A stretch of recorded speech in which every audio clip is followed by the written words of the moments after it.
entitled Advanced Features Part 1, and there's a lot to cover in this module, and I'm going to jump right into it in just a minute, but I want to first explain my use of the name Advanced Features that I gave to Module 7 and 8, because I don't want what I present here to be misrepresented as truly complex features.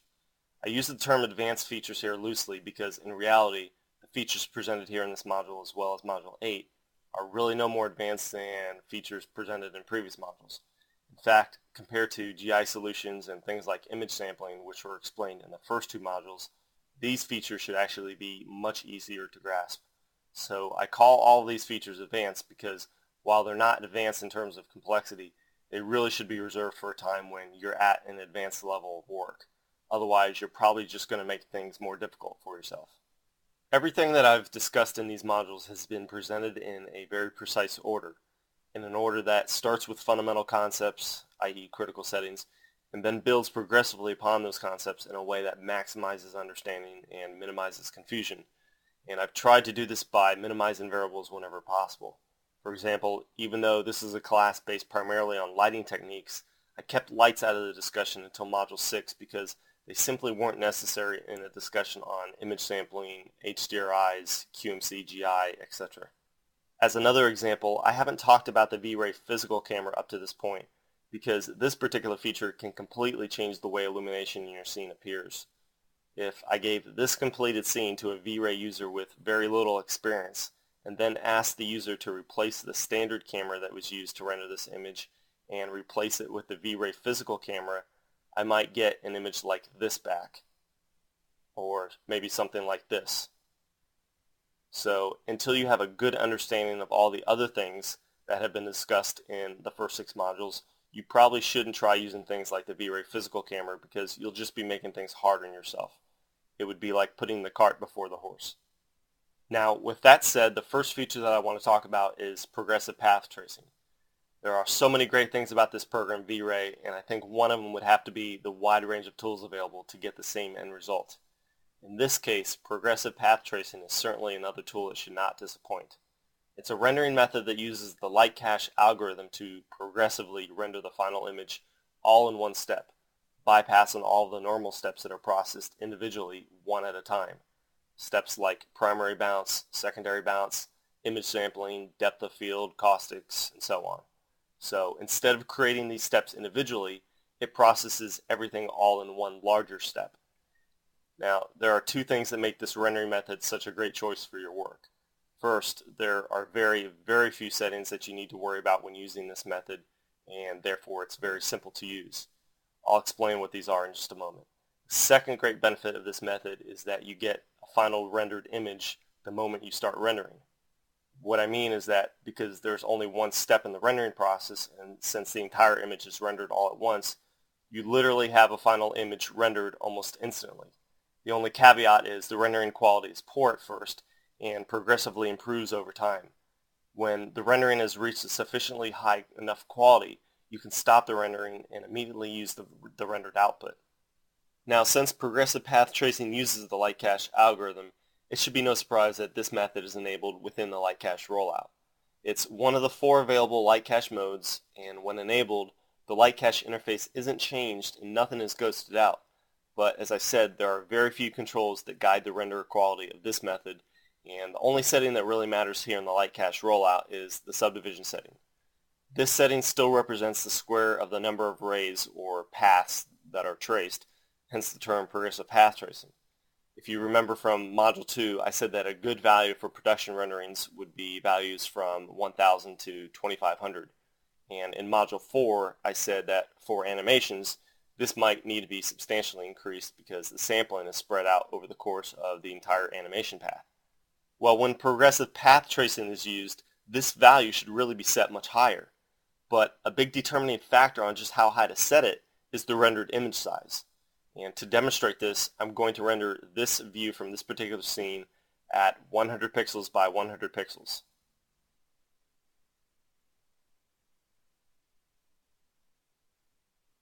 Notice the rendering time.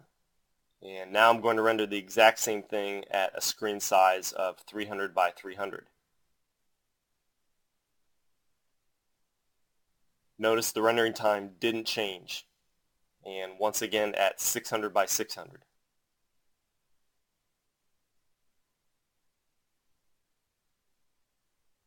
still the same.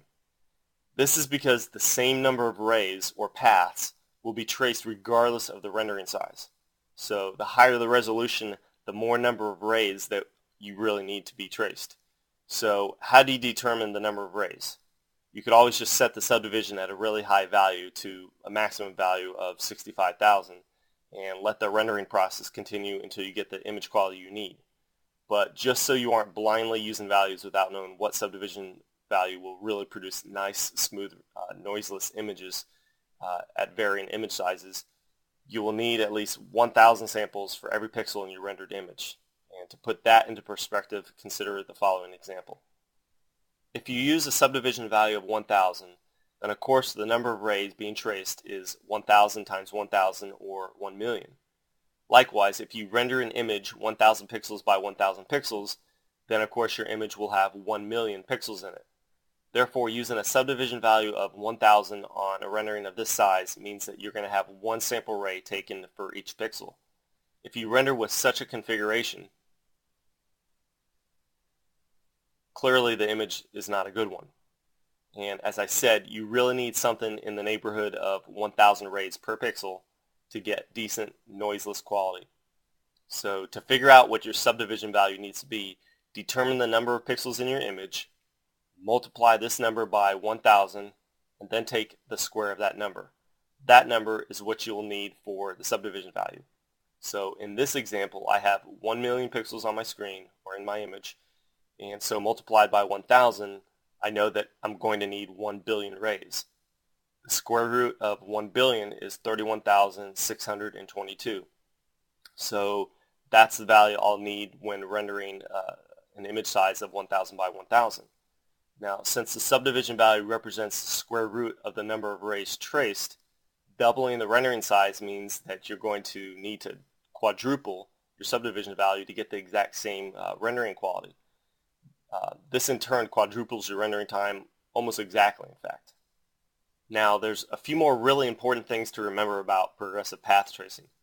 First, there's numerous settings that are ignored when this method is used. For example, image sampling is not even conducted, so the image sampler settings have no effect on the rendering. Next, subdivision values for blurry reflections and refractions are ignored, as well as subdivisions for shadows.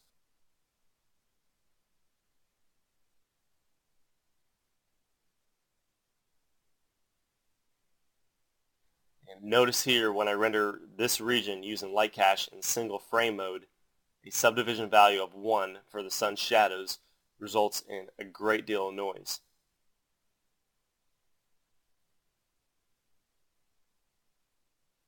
Well, when I switch to progressive path tracing and use a decent subdivision value,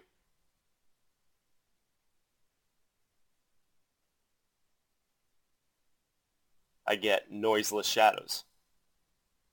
Also, the anti-aliasing filter plays a large role in the noise that appears in your rendering. Using a filter such as the default area filter will produce nice renderings, but very sharp filters like Catmull ROM or very blurry filters such as the soften filter will add a large amount of noise and should therefore never be used. Your best bet or your best choice would be to disable anti-aliasing altogether, and by doing so you'll still get anti-aliasing, but it will be handled within the light cache algorithm, so your final rendered image will still look fine without this option enabled. A few more things. With progressive path tracing, you can't render to elements, which means you can't render individual channels such as reflection channel, refraction channel, alpha channel, etc. Also, within the QMC sampler rollout, the noise threshold value is really inconsequential because noise is controlled solely through the light cache subdivision value. And with the QMC sampler rollout, remember never set the adaptive amount to 0.0 because doing so can cause V-Ray to crash or freeze up. And one final thing, when you're using progressive path tracing, make sure you avoid panning around and zooming in and out of the default 3ds Max frame buffer, i.e. the render window. Doing so can also result in V-Ray crashing or freezing up. So instead of using the 3ds Max frame buffer, try using the V-Ray frame buffer instead. You won't have the same problem with the V-Ray frame buffer. And this brings us to the next feature I want to talk about, the V-Ray frame buffer. The V-Ray frame buffer is a render window just like the 3ds Max frame buffer, but it contains far more power and function. This feature even contains its own rollout, which of course is where the feature is enabled. So when you render with the V-Ray frame buffer, the 3ds Max frame buffer is disabled and you're shown a very different render window. The first feature here in the frame buffer that I want to point out is my favorite feature, and it's enabled through the far right icon. It's called Track Mouse While Rendering. What this feature does is it allows you to use your mouse to specify which buckets get rendered first. So I'll demonstrate using the scene, and when I render, notice that the buckets are rendered in order of proximity to the mouse cursor. So as I move the mouse around, the buckets that are closest to the cursor get rendered first. When I first learned of this particular feature, I started using the V-Ray frame buffer for every job, and I'll never switch back just because of this one feature alone. What makes it so great is that unlike a render region, which obviously allows you to specify a certain area of your screen to render by itself, this feature essentially lets you define multiple render regions. Not literally, but by moving the mouse from one point in your rendering to the next, you're in a sense defining a region one bucket at a time. This can come in very handy when you have more than one specific area of your rendering that you're trying to see rendered before others, which might be something you would want to do if you're conducting test renders or to simply ensure that you know as early as possible whether or not your problem areas in your scene will render okay. The longer your renderings take, the more this particular feature becomes a handy one. The next feature within the frame buffer that I want to point out is the Render Elements drop-down list, which lists all the various render elements that you can specify in the Render Elements tab of the Render Scene dialog box. This is a great way to view all the individual render elements without having a multitude of additional render windows appear on your screen, one for each particular rendering element. Render Elements, remember, is a tool that can be used for compositing or a tool that you can use to help analyze what's going on in your scene in terms of GI, reflection, refraction, etc. If you're doing composite work and you need to render each of these elements to a file, simply enable the Save Separate Render Channels option, and when you specify a file type and save a location, these additional images are created during the rendering process. The last great component of the V-Ray frame buffer that I want to point out is the tool set at the bottom of the frame buffer, which you can use to make simple adjustments to the final rendered output. And the three big adjustments that you can make before or after a rendering is conducted is exposure correction, color curve correction, and color level correction. To make any of these corrections, you must first click the Show Corrections Control icon, and the render that appears is where all three correction types are made. To view each individual correction type, you must first click their respective icons. Use Color Levels Correction, use Color Curve Correction, and use Exposure Correction. Now with these three options enabled, you can make and view the adjustments. The slider along the top of the Color Corrections window controls exposure. So as you can see, you can make slight adjustments to exposure to compensate for non-ideal lighting setup or for inadequate exposure adjustments made within the color mapping rollout. The sliders below the graph are the color levels corrections, which simply provide the min and max color level values for the image. The graph at the bottom is where color curve corrections are made. Here again, simple adjustments to compensate for the problems with the final rendered image can be made here. Also, you can use a wheel mouse to pan around and zoom in and out as you click and drag on the Bezier curve. Well, that's all I want to cover with the V-Ray frame buffer. I highly recommend using it over the 3ds Max frame buffer, especially when rendering larger images. So let's move on to another great feature, the V-Ray Physical Camera. Well, the V-Ray Physical Camera is designed to provide all the controls and all the functions of a real-world camera while giving you the same type of image. And this assumes, of course, that all other light settings are kept at real-world values. For example, to get real-world results with this camera on exterior scenes, at least as seen by the program designers, you should use the V-Ray Sun. You certainly can achieve a similar look, similar appearance using numerous different lighting configurations, including standard or photometric lights.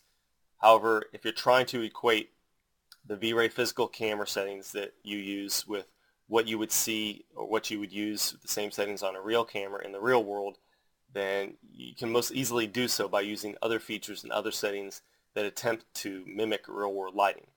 So another example besides the V-Ray Sun is linear color mapping. Color mapping is like exposure control, but since the V-Ray Physical Camera has exposure control built into it, you shouldn't compound or extenuate this effect by using additional exposure control, i.e. color mapping. By leaving the color mapping feature set to linear with its default values, you're technically using exposure control, but linear essentially has a neutral effect. So I recommend setting color mapping to linear when using the V-Ray physical camera. One more note about real-world results. The V-Ray Sun multiplier, which is set to 1.0 by default, provides far too much illumination for most scenes when a standard camera is used, unless its intensity is offset in other ways, such as color mapping. But when you use the V-Ray physical camera, the V-Ray Sun multiplier of 1.0 is designed to yield real-world lighting. So the bottom line is, with a V-Ray physical camera, you can't expect to get real-world results in your renderings if you use abnormal skylight, abnormal primary bounce multipliers, and so on. Alright, so let's look at what the V-Ray physical camera is all about. Well, most low-end cameras, most inexpensive cameras, don't have many settings on them, but high-end, expensive cameras, both film and digital cameras, usually have a multitude of settings that not only provide greater control, but also greater difficulty in their use. And unless you know what settings to use in the real world, you probably won't have much luck getting the results you want with the V-Ray physical camera. It's controlled by the same settings, and those settings are just as difficult to understand. I mentioned at the beginning of this module that I entitled this module Advanced Features, despite the fact that most of the features in this module are really less difficult than most features presented in previous modules. The V-Ray physical camera, however, is certainly one feature that can truly be called advanced.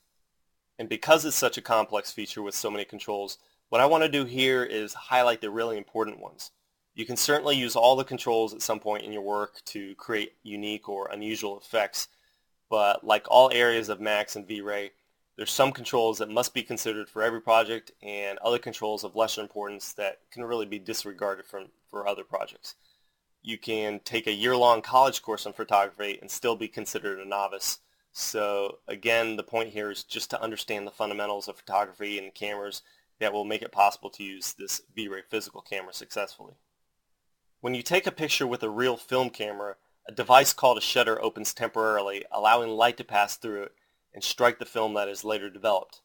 But before the light can pass through the shutter, it has to first pass through a lens, and that lens has an opening called an aperture. The longer the shutter stays open and the larger the aperture size, the more light that can pass through and the more exposed the film becomes. So for every shot that is taken, the shutter speed and the aperture size play a major role in determining how exposed a film becomes. But there's a third major ingredient, and that's film speed. The faster the film, the faster it becomes exposed when it's struck by light, and therefore the less light that is needed to expose the film. And there's a great analogy about how all three ingredients interconnect to control exposure, and it should make understanding what I'm talking about much easier. Imagine filling a bucket with water. When you fill a bucket with water, you pour the water in at a certain speed, and the water falls with a certain thickness to its stream. And regardless of how fast you pour the water or how large the stream of water is, the bucket is of a fixed size, and you need a certain amount of water to fill the bucket. And the same can be said for film. It doesn't matter how large your aperture is or how long your shutter speed is open. All that matters is that the correct amount of light strikes the film. So the aperture size can be compared to the stream size, and the length of time that you pour the water can be compared to the shutter speed. And lastly, the size of the bucket can be compared to the film speed. So for any given film speed, a precise combination of shutter speed and aperture size is needed. And of course, variations can be made from this combination. However, the farther you stray from the correct amount of exposure, the more erratic your exposure might become. Now, most consumer cameras have standard shutter speeds that can be set, which is simply the amount of time that the shutter is open. Shutter speeds are measured in seconds or fractions of a second, and they usually start at a very slow value, such as 8 seconds, with each successive speed being twice as fast as the previous speed. So a typical range of shutter speeds will contain speeds like 8 seconds, 4 seconds, 2 seconds, 1 second, half a second, a quarter of a second, and so on, all the way to a very fast shutter speed like 1/1000th of a second. An 8-second shutter speed is considered extremely slow and often requires a very small aperture size or a very slow film speed to prevent overexposure. And on the other extreme, 1/1000th of a second is considered extremely fast, and it usually requires a very large aperture size and a very fast film speed to prevent underexposure. This kind of film speed could be used for capturing fast-moving objects without the effect of blurring. The average consumer camera has a shutter speed of about 1/125th of a second, which is really necessary to prevent the typical user from blurring the exposure due to things like handshake. If a shutter is slower than this, i.e. in the 1/60th of a second or slower range, then the user should really be using a tripod because any movement at all in the camera is going to result in a blurring of the exposure. With the V-Ray physical camera, there's a control for shutter speed and it's entered as a denominator. In other words, for a shutter speed of 1/500th of a second, simply enter 500. For 1/60th of a second, enter 60. For a shutter speed of 1 second, enter 1. And for a shutter speed of 2 seconds, enter 0.5. Well, that's shutter speed in a nutshell. Let's look at another term in photography called focal length. The focal length is the distance from the lens to the film. The smaller the distance, the wider the field of view, and the greater the distance, the more telephoto the view. Lenses with a focal length of 35 millimeters or less are considered wide angle, while lenses with a focal length of 100 millimeters or greater are considered telephoto. So a 200 millimeter lens will provide twice the zoom power as a 100 millimeter lens, and hence make the objects appear twice as big or twice as close. At the wide angle extreme, objects are distorted from the way they're seen by the human eye, and at the telephoto extreme, objects are not so much distorted as they are blurred, when at least not in the range where objects are in focus. Well, the human eye sees objects similar to the way objects are seen with a 50 millimeter lens, and by this I mean what you would see with one eye open, not both. So a 50 millimeter lens is considered normal and is what you would get most often when you purchase a camera. So within the V-Ray physical camera settings, place your focal length at 50 millimeters if you want the quote-unquote normal view with your camera. Now let's look at aperture size. First of all, if you were going to buy a 35 millimeter camera, which is the typical consumer camera, you're actually buying a camera that uses a film size of 35 millimeters. And this has nothing to do with the lens focal length, which was just discussed. This is because really any lens can be attached to any camera. So when you hear things like a 28 millimeter lens or a 300 millimeter lens, don't confuse this with film size, which by the way is also a setting found within the V-Ray physical camera. I recommend leaving this particular value at 35 millimeters because this has long been the norm in photography. While all lenses are referred to by their maximum aperture size, i.e. the largest opening that they allow, they're made so that the user can control the amount of light that passes through the aperture by controlling the size of the aperture. But instead of providing control that would be based on a percentage of the maximum aperture size, such as 90%, 80%, or 70% of the aperture size, the controls simply allow the user to cut the amount of light in half by cutting the aperture size in half with each successive reduction in aperture size. The term that's used on a lens to control aperture size is known as f-stop. The f-stop is simply the ratio between the aperture diameter to the focal length of the lens. For example, if a wide-angle 28 millimeter lens had an aperture size equal to the focal length, then it would be called a 28 millimeter f1 lens and would allow 100% of the light that comes through to strike the film. The user could cut the amount of light striking the film in half by stepping down the f-stop to a value of 1.4. The light could be cut in half again by stepping down to a value of 2.0. Shown here are the standard f-stop values for the average camera, with 1.0 allowing the most light in and 22 allowing the least amount of light in. So within the V-Ray physical camera, the same f-stop control is provided. It's listed as an F number, which is just another name for f-stop.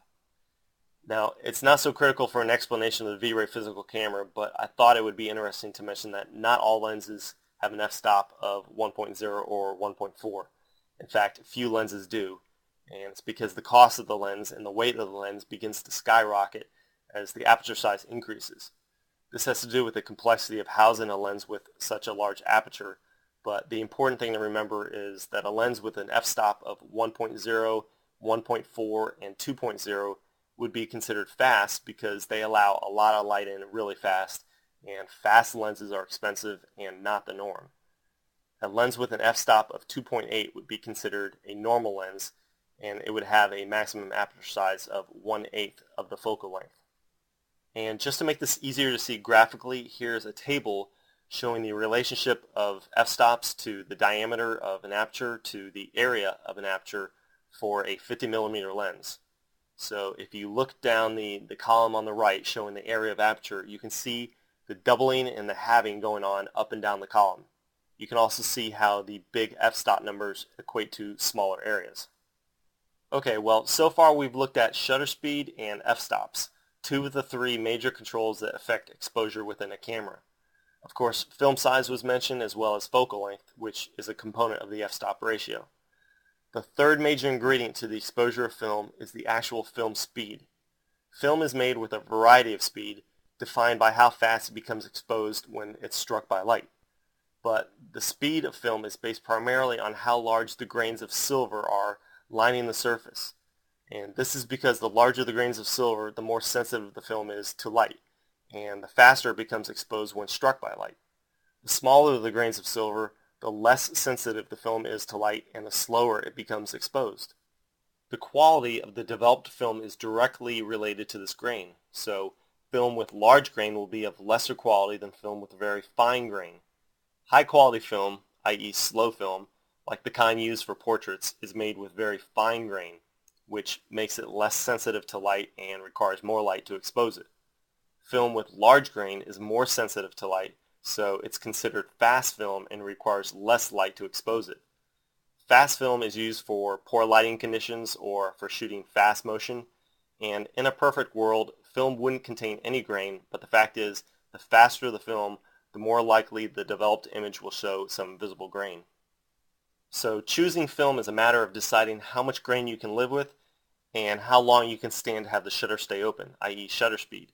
You might naturally want to use the least grainy film available, but the smaller the grain, the longer your shutter needs to stay open to expose the film.